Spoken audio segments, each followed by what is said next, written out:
Boa noite. Vamos reiniciar. Boa noite, Amanda. Seja bem-vinda. É para quem eu não falei boa noite ainda. Acho que foi só para Amanda, né? Então, tá bom. Vamos começar, então, o nosso estudo. E vamos fazer a oração final do estudo anterior e para a gente começar esse novo estudo. Todos estão ouvindo bem? Sim. Obrigado. Então, tá. Então, Wilson, se você não fez prece, faz essa prece para nós, por favor. Faço sim. A Maria pediu para a oração Roberto Hiroshi Yokoyama. Todos me ouvem? Sim. Sim.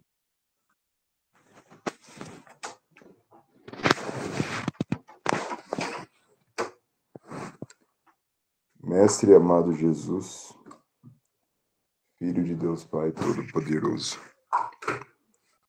que a alegria desse momento que estudamos a sua palavra nos siga através de toda a nossa vida, para que possamos defender o bem e que ele possa ganhar sempre que preciso. Que possamos olhar para dentro de nós e enxergar as nossas maledicências e poderemos combatê-las pouco a pouco durante toda a nossa existência. Para que possamos evoluir, que nosso espírito consiga, de uma vez, chegar no reino dos céus diante dos arrependimentos de nossos pecados. Que o que o Senhor fez pela gente aqui nessa terra, sendo o mais poderoso e ao mesmo tempo o mais humilde, o mais caridoso, se transforme em exemplo e que possamos levar no nosso cotidiano a sua luz, a sua palavra a todos que necessitam, mesmo às vezes essas suas palavras sendo duras conosco mesmo. Mestre amado Jesus, que nos faça verdadeiros guerreiros na luta contra o mal, e que dê força e sabedoria a todos aqueles que precisam passar pelas suas provações aqui na Terra, assim como Roberto Hiroshi, e a todos aqueles que necessitam de um pouco de sabedoria para entender que a provação é necessária e que podemos passar com esperança. Que esses minutos de aprendizado, do estudo que se inicia e que do que acabou, nos ajude em todos os momentos de luta. Em seu nome, que seja feita a vontade do Pai. Muito obrigado.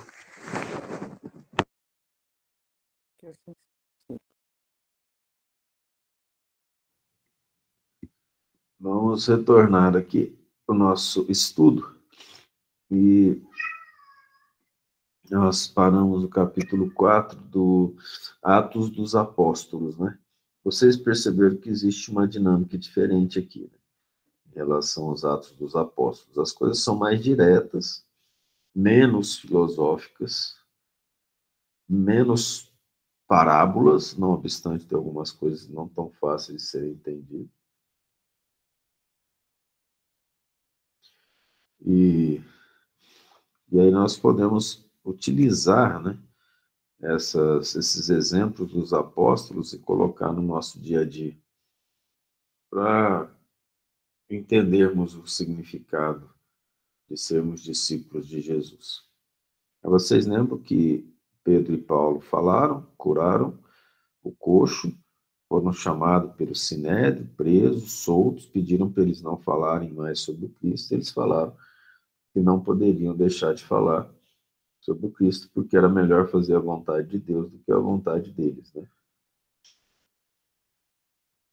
E lá na casa do caminho, onde era a habitação que os apóstolos e os discípulos do Cristo se reuniram, e muitos chegavam, formando uma comunidade lá de 5.000 pessoas, uma pequena cidadela, né? É o dobro de pessoas que tem na cidade que eu moro atualmente. Repartia-se cada um segundo a necessidade que cada um tinha. As pessoas chegavam, elas vendiam as suas propriedades, entregavam o dinheiro para os apóstolos e eles repartiam de maneira equitativa, satisfazendo as necessidades básicas de alimentação, evidentemente de moradia, de vida naquela época. Veja que interessante isso, né? Esse é um bom exemplo de dízimo, não é mesmo? Eles dão e aquilo é repartido com eles, com as pessoas que estão ali convivendo, fazendo parte daquela igreja inicial. Porque a igreja inicial, chamamos de igreja, aquela comunidade cristã inicial, a primeira comunidade cristã do mundo. Então, José, cognominado pelos apóstolos Barnabé, que traduzido é filho da consolação, levita natural de Chipre. Possuindo uma herdade, vendeu-a e trouxe o valor e o apresentou aos pés dos apóstolos. Um certo homem chamado Ananias, com Safira, sua mulher, vendeu uma propriedade e reteve parte do valor, sabendo-o também sua mulher, e trazendo uma parte dele, a depositou aos pés dos apóstolos. Disse então Pedro: Ananias, por que encheu Satanás o teu coração para que mentisse ao Espírito Santo e retivesse parte do valor da herdade? Guardando-a não ficava para ti? E vendida não estava em teu poder? Por que formastes esse desígnio em teu coração? Não mentistes aos homens, mas a Deus. E Ananias, ouvindo essas palavras, caiu e expirou, e um grande temor veio sobre todos os que isso ouviram. E levantando-se os jovens, pegaram-no e, transportando-o para fora, o sepultaram. E passado o intervalo de quase 3 horas, entrou também sua mulher, não sabendo o que havia acontecido. E disse-lhe Pedro: Dize-me, vendestes por tal preço aquela herdade? E ela disse: Sim, por tal preço. Porém Pedro lhe disse: Por que é que entre vós pusestes de acordo para tentar o Espírito do Senhor? Eis aí à porta os pés do que sepultaram teu marido, e também te levarão a ti. E ela caiu aos seus pés e expirou. Entrando os jovens, acharam-na morta e a sepultaram junto de seu marido.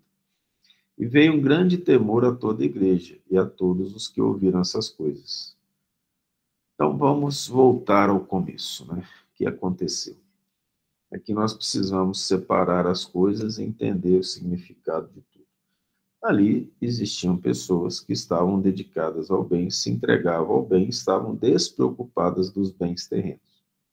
Durante os estudos do Evangelho de Lucas, que nós terminamos, e do Evangelho de João, né, que estamos fazendo ainda, nós sempre chamamos a atenção que a luta dos profetas e do Cristo é mostrar aos homens que os bens materiais não são os primordiais, não são os principais, que aqueles que colocam os bens materiais à frente dos bens espirituais caem na ilusão do mundo. E essa ilusão do mundo implica que ela foi tentada por Satanás, e o Satanás é o inimigo, né, na tradução, e a gente vai entender como os obsessores, mas evidentemente que isso partiu da pessoa que fez isso. Então, essa preocupação com o mundo, principalmente na parte associada, que nós falamos sempre, sensualidade, dinheiro, né, e poder, são as ilusões do mundo, porque o verdadeiro poder é o poder da evolução do espírito que cresceu em moralidade. Os verdadeiros recursos é o poder mental do espírito, que é tanto maior quanto mais moral ele tiver. Poder de viajar entre os mundos, de se alimentar das estruturas do universo à nossa volta, como, por exemplo, a absorção dos princípios atmosféricos, como André Luiz nos conta, e os espíritos mais ligados a Deus se alimentam das vibrações de amor do próprio Deus, né? E a sensualidade é a primitividade do sentimento, e sendo o amor, as emanações do amor, a elevação desse sentimento. Então, por isso que o Cristo fala como amor a base da nossa evolução, amar a Deus e amar ao próximo como a si mesmo. E aí, quando nós fazemos isso, nós nos despreocupamos de nós e o egoísmo diminui. E o egoísmo é sinônimo de iniquidade. Querer mais para si e menos para o outro, não existe equidade, mas iniquidade. Então, a figura que é forte, vamos interpretá-la com a ajuda dos bons espíritos, no sentido de colocar para a nossa vida. Então, tinha uma comunidade de pessoas de bem, sinceras, falavam a verdade e que estavam com os bons sentimentos voltados para auxiliar o próximo. Então, vocês imaginam que quando Pedro, Tiago, João, Tadeu, Felipe, os apóstolos, de um modo geral, eles iam fazer o trabalho deles, eles tinham como retaguarda uma comunidade de pessoas, médiums, pessoas em oração, pessoas fazendo bem, pessoas desligadas, das coisas materiais, doando as suas energias para o trabalho dos apóstolos, dos discípulos que pregavam nas cidades em volta, que levavam o Cristo àqueles que estavam em Israel nessa época. Vocês provavelmente não vão ver eles convidando as pessoas a dar dinheiro. Não foi isso que aconteceu. As pessoas, desde o começo, estão explicando isso, vinham espontaneamente, vendiam as suas propriedades e colocavam dinheiro aos pés dos apóstolos. E isso, evidentemente, que chamava a atenção dos outros. Olhava, olha, aquela pessoa vendeu a sua herdade, olha quanto dinheiro que ela vendeu, ela deixou tudo que ela tinha e veio aqui para trabalhar conosco.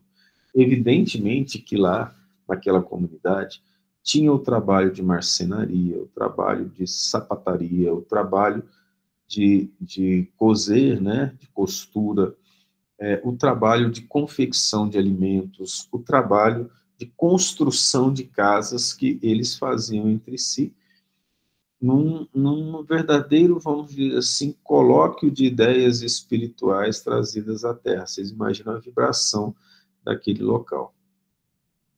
Mas para o indivíduo invejoso, para o indivíduo que quer ter poder, que quer se mostrar para a sociedade, ele enxerga aquilo, aquela doação, não como um ato puro, mas como um ato de, olha como as pessoas estão olhando para ele, quero que olhem para mim também. Eu vou vender minha propriedade, mas eu também quero gastar o meu dinheiro ali fora, eu quero ter a mordomia de ficar numa boa pousada, de ir ali num estabelecimento comercial e comprar alguma coisa, então eu vou vender minha propriedade, vou dar uma parte e vou reter a outra parte comigo. Então, ele estava sendo hipócrita, apegado aos bens materiais, mentiroso e com segundas intenções, numa comunidade de puras intenções.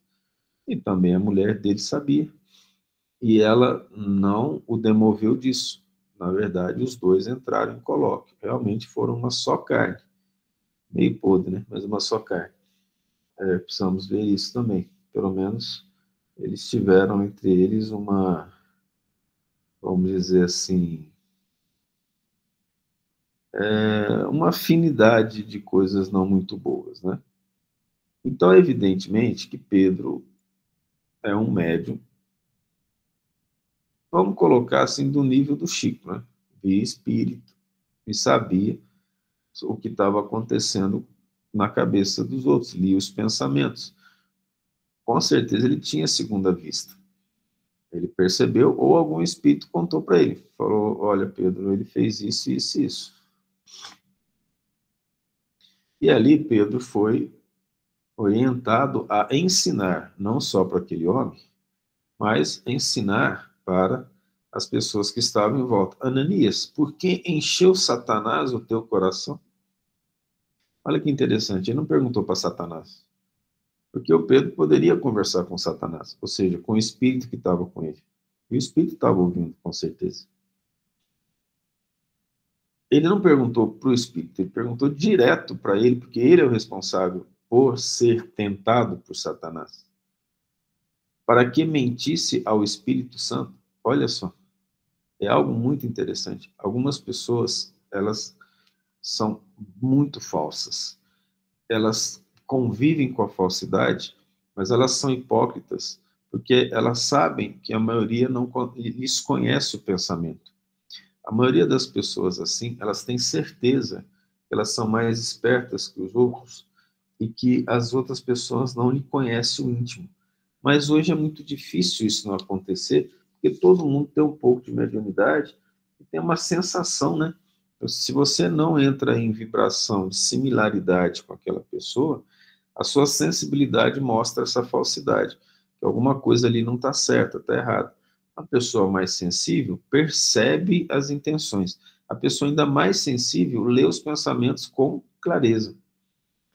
E uma análise, se a pessoa não tiver mediunidade nenhuma, uma análise das palavras e dos atos de forma centrada e calma, ela mostra com clareza o que a pessoa é de fato, porque toda pessoa cai naquilo que ela diz mesmo sem perceber.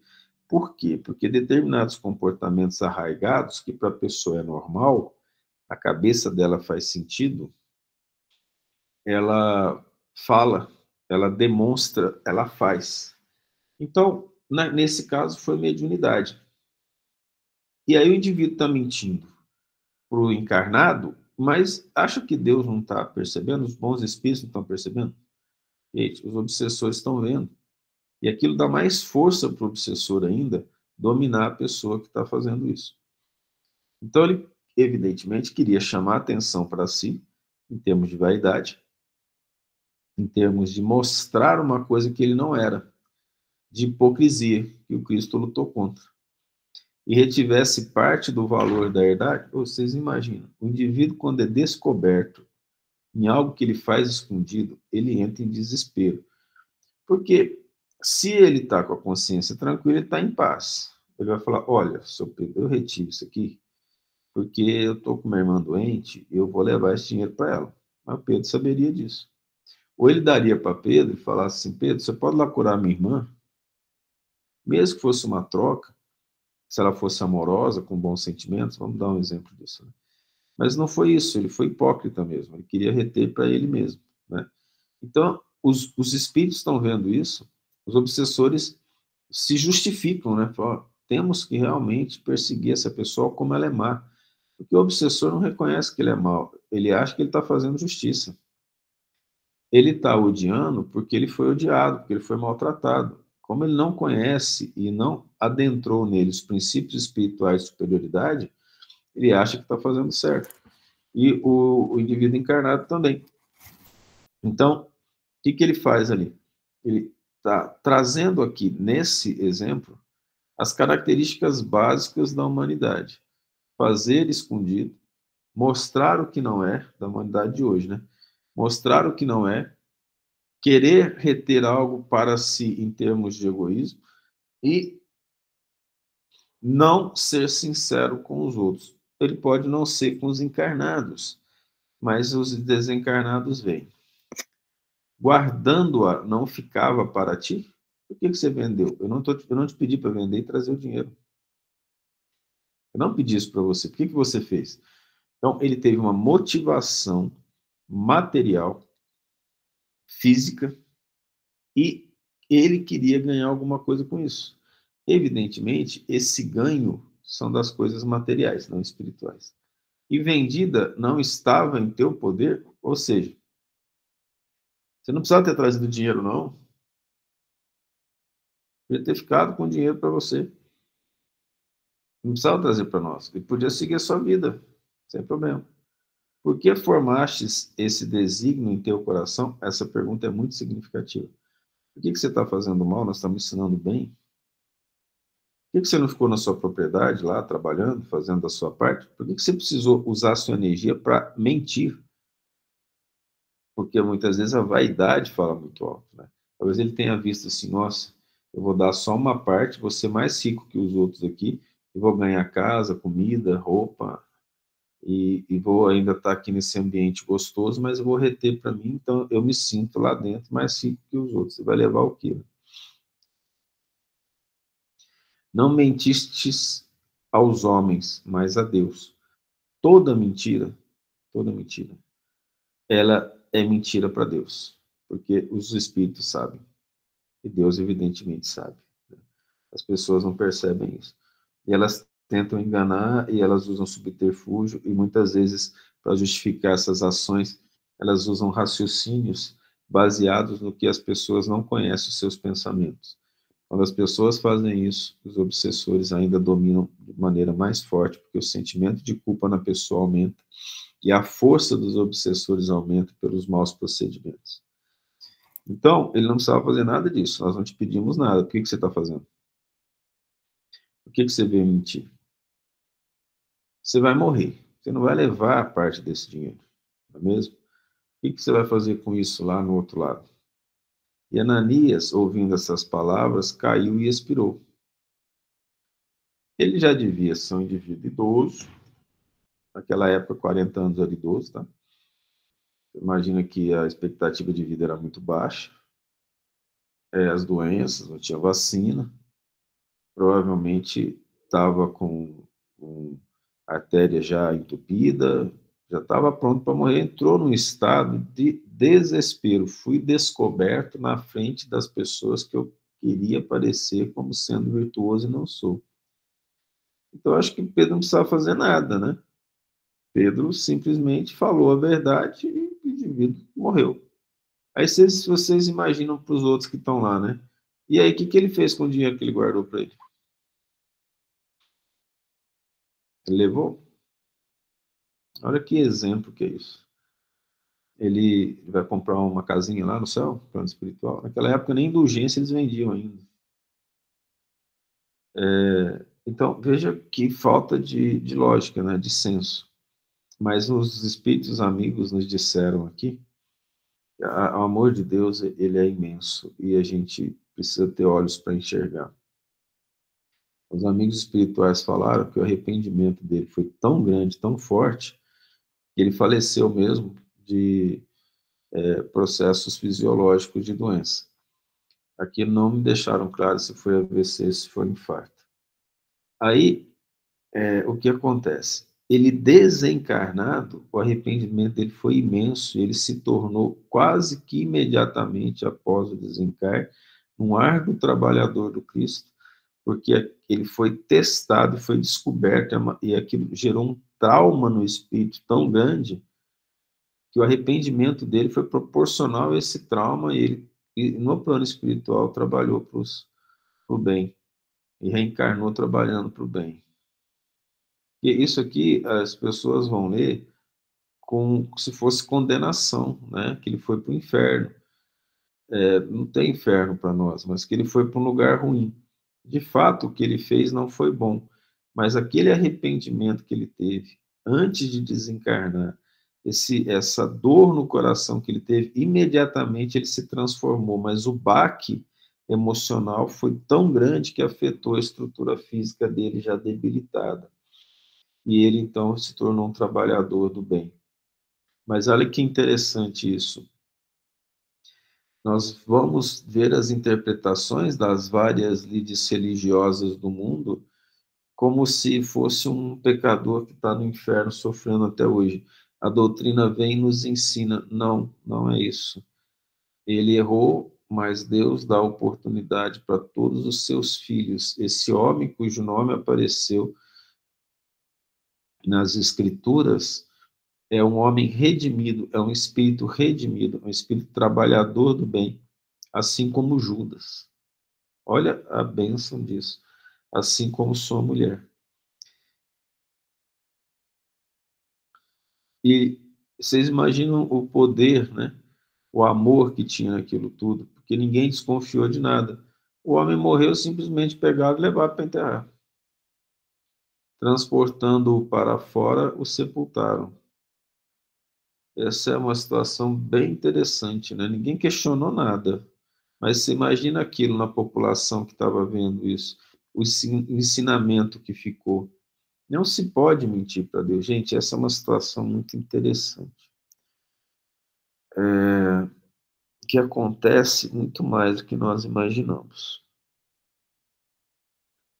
Você está no casamento. Normalmente o homem é hipócrita, né? A maioria das vezes.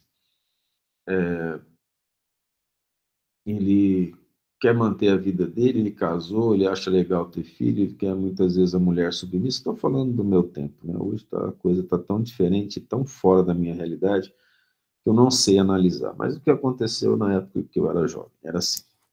E aí, o homem continuava aprontando. E a mulher sabia no íntimo que isso acontecia, ela via isso, né? E ela vinha e falava, olha, por que você chegou tarde? Onde você estava? O que aconteceu? Vamos pegar esse exemplo aqui que eu estou falando para vocês. E a pessoa, não fiz nada. Então, assim, não é um tipo de situação disso, só que em grau menor, que a verdade é dita à pessoa, né? As coisas que ela faz, ela não tem certeza, ela trabalha com a hipocrisia de ter certeza que a outra pessoa não sabe. E se a esposa for médio e desequilibrada, o espírito fala para ela, fulano estava com outra pessoa agora mesmo. Ela entra em desespero. Eu vi isso acontecer de uma forma torturante, né?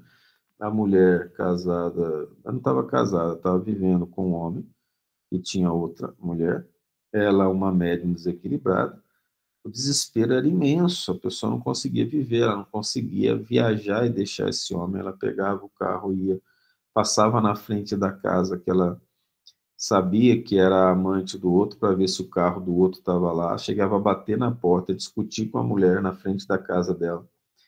Em desespero, os obsessores falavam, fulano está lá, muitas vezes até de mentira, só para ela fazer escândalo. E ela ia em desespero, acreditando nessa situação. Então, isso que está acontecendo aqui, ele tem um significado muito profundo da mentira. Se todos fôssemos sinceros com tudo que nós fizermos, a situação seria diferente na Terra, mas nós somos treinados a mentir. Mentir situações sociais, mentir posses, mentir felicidade.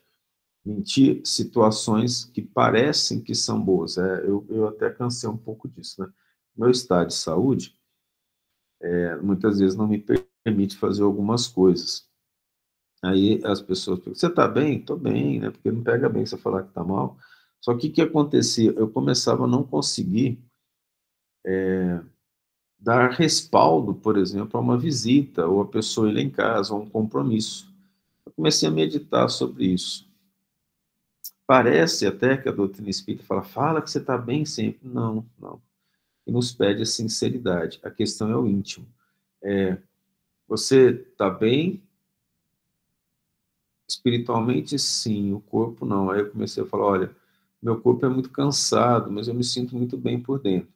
Eu até tive vontade de escrever um papelzinho, plastificar uns 20, entregar para a pessoa, olha, devido ao meu estado de saúde, algumas vezes a gente marca um compromisso, marca uma conversa, e eu não poderei estar presente, já peço desculpas adiantado. Para não chegar a esse ponto, comecei a falar, não estou muito bem hoje, fisicamente, mas espiritualmente me sinto muito bem. E por quê? Por uma questão de sinceridade, para fugir dessas questões sociais, porque elas não são boas.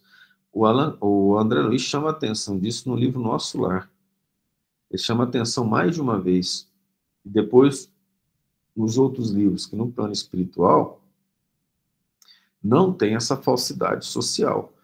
É simplicidade, conversa direta, sincera o tempo todo. É plano espiritual superior, evidentemente. Então, se o indivíduo aprende a fazer isso, ele aprende a ser sincero com amenidade, porque usar a sinceridade para machucar, para ferir, aí é violência que o indivíduo está passando. Você pode ser sincero de maneira amena. O Cristo falava, hipócritas, raça de víboras. Dependendo de quem está lendo, eles acham que o Cristo xingava. Mas imagina da boca do Cristo saindo assim, hipócritas, raça de víboras, com tanto amor, o indivíduo queria ser até um hipocratinho, assim, para ficar no colo de Jesus, entende? O amor que ele passava isso, a energia que ele passava isso. Ele estava sendo sincero, ele falava para os outros, vocês são hipócritas. Olha que interessante. E a gente acha que precisa mentir. Ah, vocês são legais. E a gente aprende a querer elogiar os outros para poder receber elogio de volta. Eu percebi na estrutura psicológica de boa parte das pessoas que elogiam, que ela fala o elogio querendo elogio novamente, querendo elogio de volta. Eu te elogio sem me elogia, tá? Uma que fingir que está tudo bem, que nós somos espíritos evoluídos, educados, socialmente felizes, vamos mostrar os dentes e vamos tirar as fotos, vamos colocar essas fotos nas mídias sociais para que o mundo acredite na nossa mentira. Veja onde que nós entramos na análise desse processo aqui da mentira pelos bens materiais. Né? Então, nós vemos pessoas, infelizmente ou felizmente, né, que é triste para nós de uma maneira, mas nos sentimos abençoados com essa possibilidade, que tinha problemas, e ainda tem, com mídia social, mas os espíritos nos mostraram assim, ó, abra lá seu Facebook, olhe as pessoas e manda vibração boa para cada uma delas.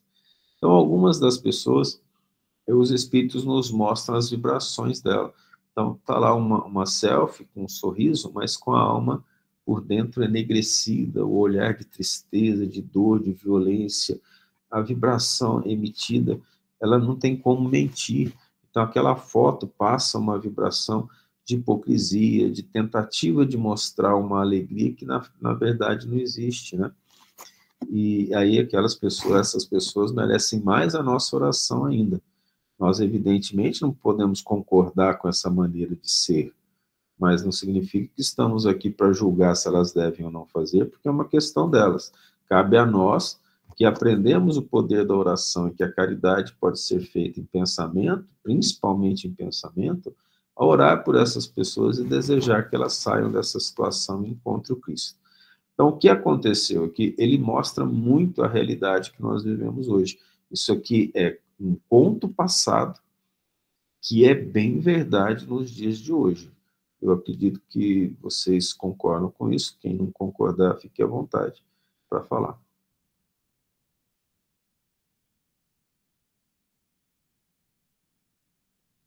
Eu não vou considerar que todo mundo concordou 100%, mas se quiserem falar, dar exemplos, fazer algum comentário a respeito, estamos à disposição para comentarmos mais, ouvirmos mais, pegarmos exemplos.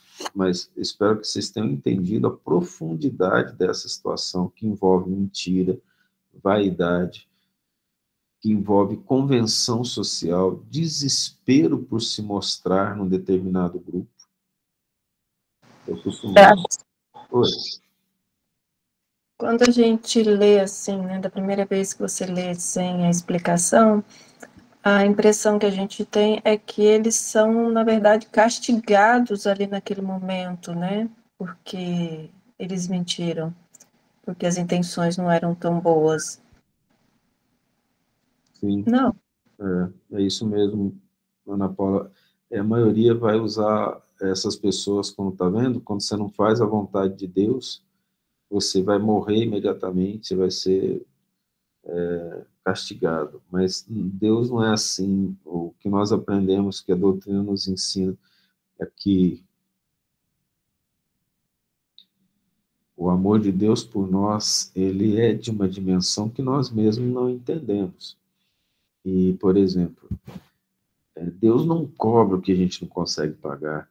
Deus cobra pelo trabalho. Só em dados momentos é que nós precisamos pagar pela dor, por necessidade. Deus trata todos os seus filhos de forma igual, sem privilégio.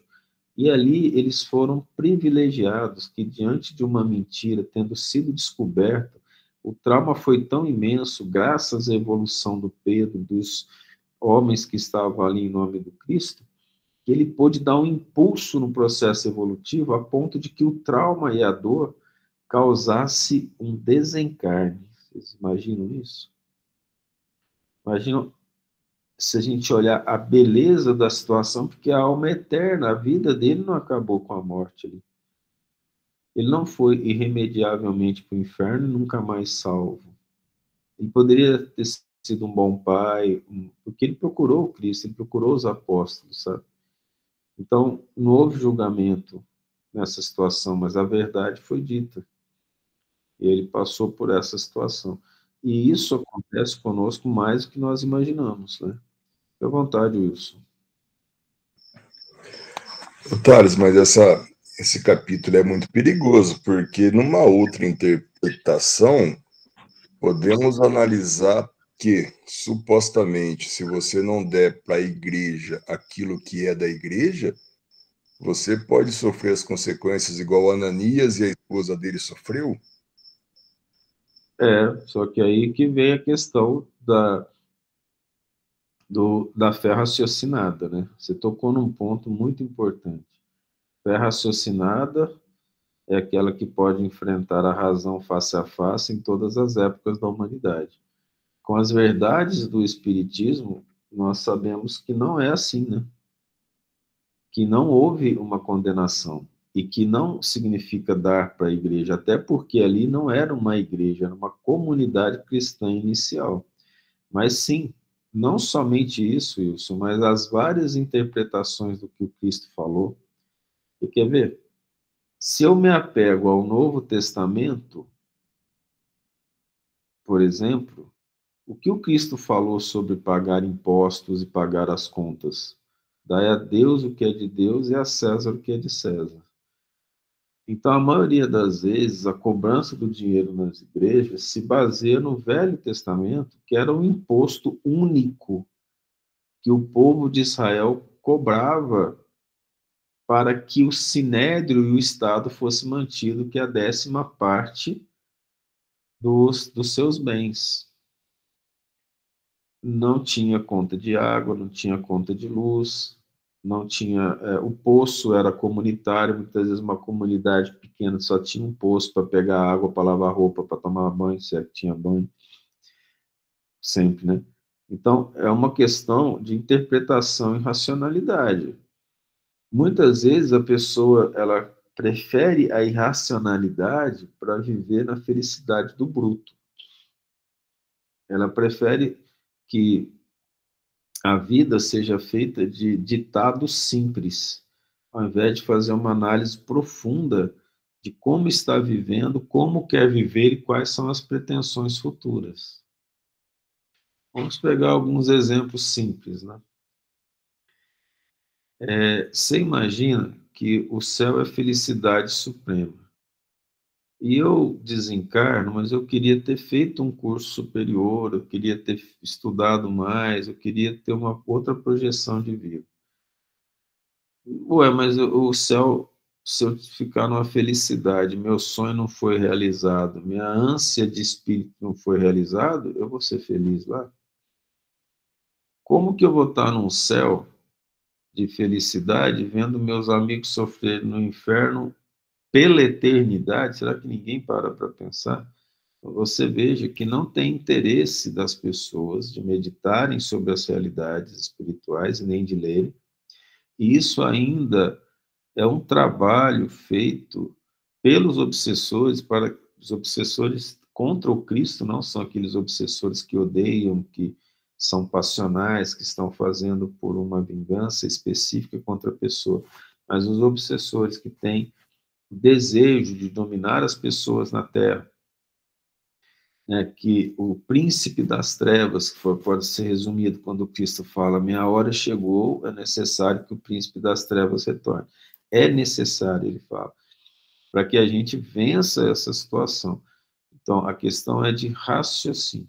Então, veja também, disso que você falou, a responsabilidade de nós espíritas em levar, através do nosso exemplo, da nossa conversa, do nosso raciocínio, a interpretação dos ensinamentos do Cristo e trazer a lógica. Se a pessoa fala para nós, olha, preciso dar para a igreja, assim, mas lá não era uma igreja, uma comunidade, não existia igreja.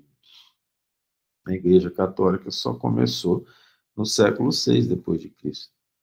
Não, não tem como, hoje está fácil, põe na inteligência artificial. Vai lá no Google, faça uma pesquisa séria. Mostra a realidade. Não era igreja ainda. Ali a situação foi outra. Deus é de amor. De certa forma, Pedro é bobo, né? Entre aspas. Né? Olha que interessante. Nós podemos gerar outro raciocínio em função disso. Quer ver? Se o pastor Pedro é mal intencionado, está pensando em dinheiro, ele fala, daqui. A parte que você me deu, pega, chama ele num canto e fala assim, ó, eu sei que você não pagou tudo. E aí? Como é que faz? Vamos dar isso, senão eu vou falar para todo mundo. Você entende a questão? Então, aqui nós podemos pegar isso aqui, destrinchar em termos de psicologia humana, porque eu peguei como base de raciocínio o Ananias, não o Pedro. O Pedro apenas que ele é médium, mas nós estamos fazendo a análise do comportamento do Ananias e não do comportamento do Pedro como líder espiritual. E aí nós teríamos um exemplo de integridade, de sinceridade, de determinação no bem. Então, sim, ela é perigosa, assim como todo conhecimento mal utilizado é perigoso. Assim como um estudo precário das coisas é perigoso. Né? Assim como, por exemplo, se a minha vida, para eu ajudar os outros, depende de estudo e eu não estudo, então eu estou na mesma situação do Ananias, compreende? Se a minha situação para poder ajudar as pessoas exige que eu faça um curso melhor,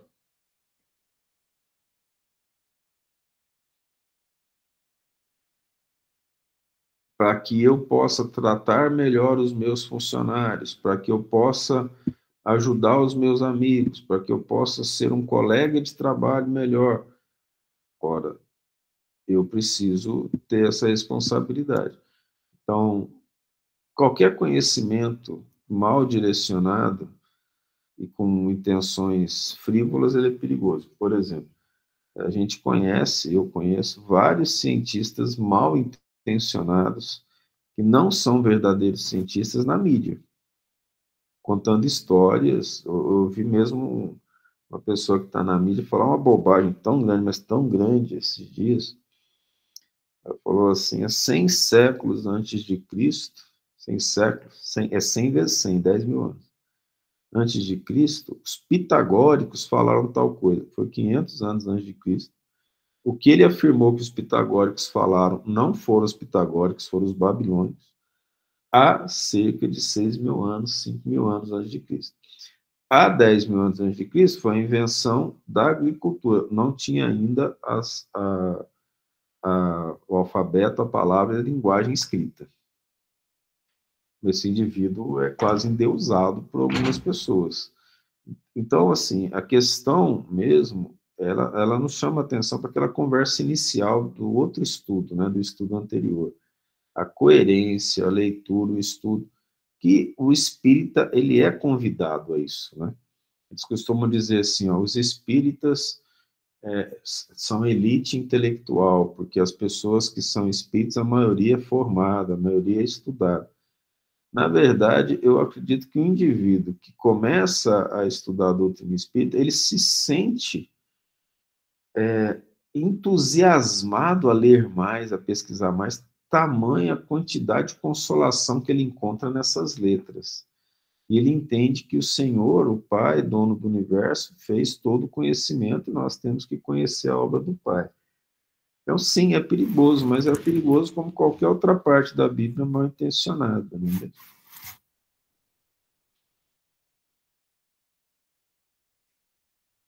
Mas fique à vontade para colocar outra opinião, colocar mais coisa.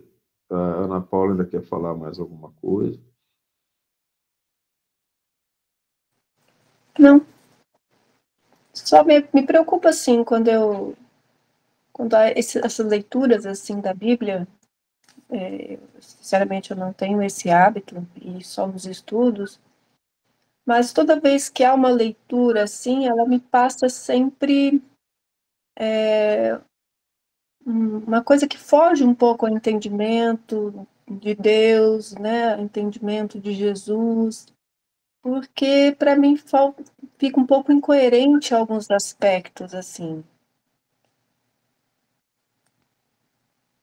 Você quis dizer assim, que na leitura por cima, dá a entender que Deus está castigando, né? Sim, que nem nessa passagem, a primeira impressão, a leitura, me veio esse pensamento. E a quantas encarnações você ouve a Bíblia e ela é ensinada como castigo de Deus, que aquele não faz a vontade de Deus, você sabe? Não. Pelo menos umas 10. Então você entende que é muito difícil se a gente não pegar e estudar em detalhes uma análise profunda, a gente cai nos mesmos erros do passado. A maioria de nós aqui foi católico. Então nós transformamos o passe do centro espírita em hóstia. Se a pessoa vai na igreja e não toma a hóstia, ela sai de lá como se ela não tivesse com os pecados redimidos, compreende? Por mais que a gente leia e saiba que para casos onde não há doença grave nem estados emocionais muito deturpados, basta assistir o estudo ou a palestra que o passe está sendo dado pelos bons espíritos. Nós tentamos transformar o palestrante ou dirigente espírita em padre. Tentaram transformar o Kardec em papa. Então, a questão é que nós temos arraigados dentro de nós a questão da culpa e da punição divina, tanto de outras vidas como nessa. Então, no que a gente lê, a gente traz imediatamente para a nossa psicologia profunda do entendimento da realidade. Daí a importância da meditação, da análise delicada, detalhada das coisas. Eu tenho aconselhado algumas pessoas para tomar decisões, pedindo para elas escreverem, ver o que é melhor em termos morais, em termos do Cristo, escreve aí quais as vantagens morais, espirituais, quais as desvantagens, até para questões puramente financeiras. Faça a conta, escreva, coloca num papel, observa, olha de novo, se tiver dúvida, volta. Para a gente aprender a pensar de forma consciente, consistente, com clareza. Não de forma fria, tirando sentimento, sabe? Mas a gente ainda tem que fazer isso durante muito tempo. A gente está muito longe do entendimento profundo das realidades espirituais. E o Wilson falou uma coisa importante, que você está trazendo também. A Bíblia foi utilizada para nos culpar, não para nos ensinar. Vocês concordam? Isso não foi dito diretamente, mas vocês dois comentaram sobre isso.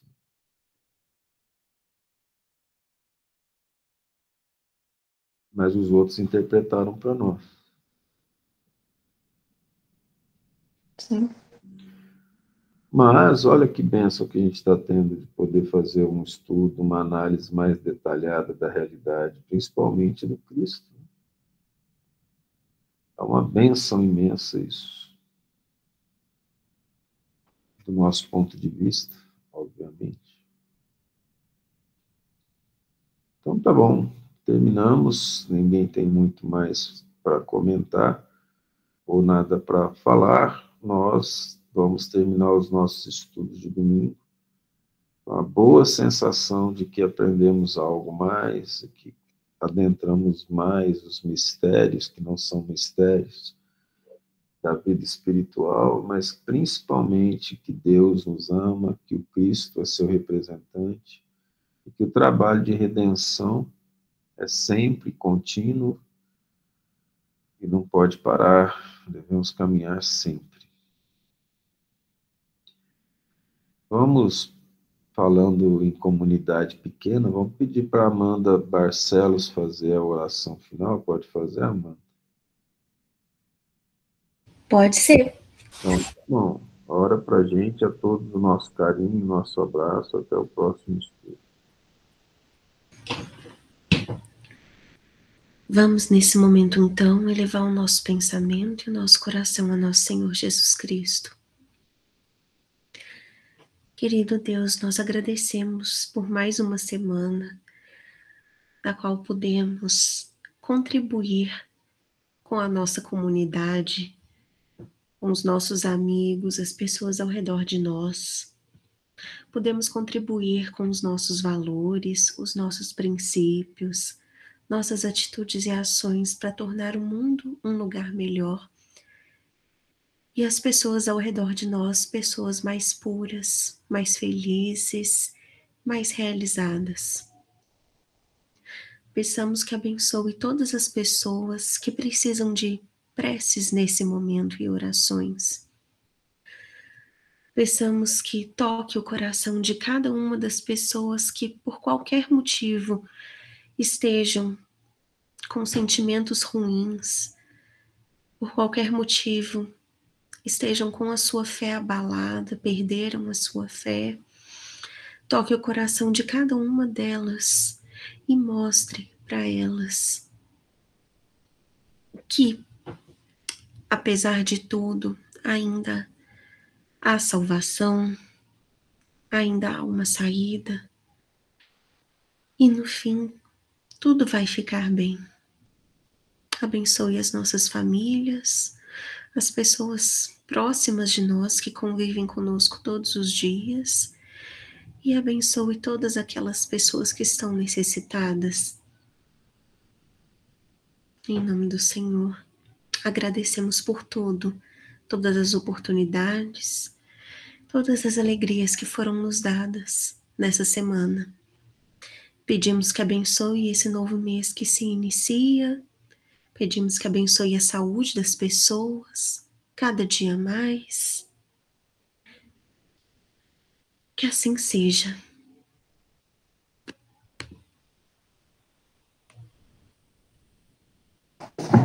Boa noite a todos, boa semana. Obrigado. Boa noite, fiquem com Deus. Até mais. Excelente semana para todos. Boa noite. Boa noite.